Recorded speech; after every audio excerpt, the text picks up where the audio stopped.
لحظة، معقولة؟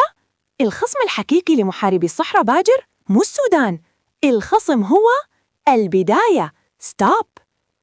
تخيل منتخب عنده نجوم يسوون وزنهم ذهب، بس كل ما يجي يفتح الباب القفل يعلق.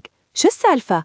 خليك معاي لأني بقول لك شي بيصدمك عن عقدة دوات الملايين. السالفة وما فيها يا طويل العمر، منتخب الجزائر بيبدأ مشواره في كأس أفريقيا بالمغرب، والعين كلها على مباراة السودان.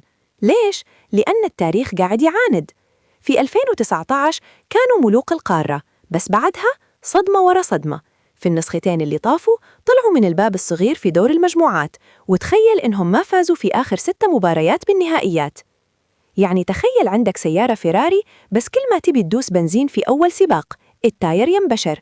هذا بالضبط اللي صاير مع البدايات.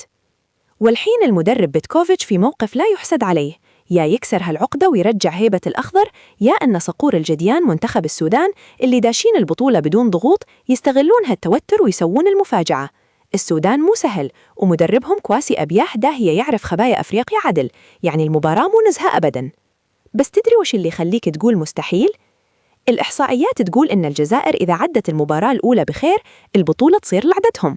يعني مفتاح اللقب الثالث كله مربوط ب90 دقيقة بس ضد السودان، يا فوق يا تحت، ما في حل وسط.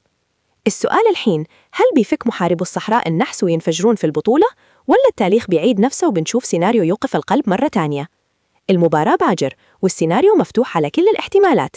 إذا تبي تعرف وش بيصير أول بأول وتحليل ما تلقاه بمكان ثاني، طق اشتراك الحين وفعل الجرس، لأن اللي جاي في هالبطولة شيء ما يتفوت. نشوفكم باجر.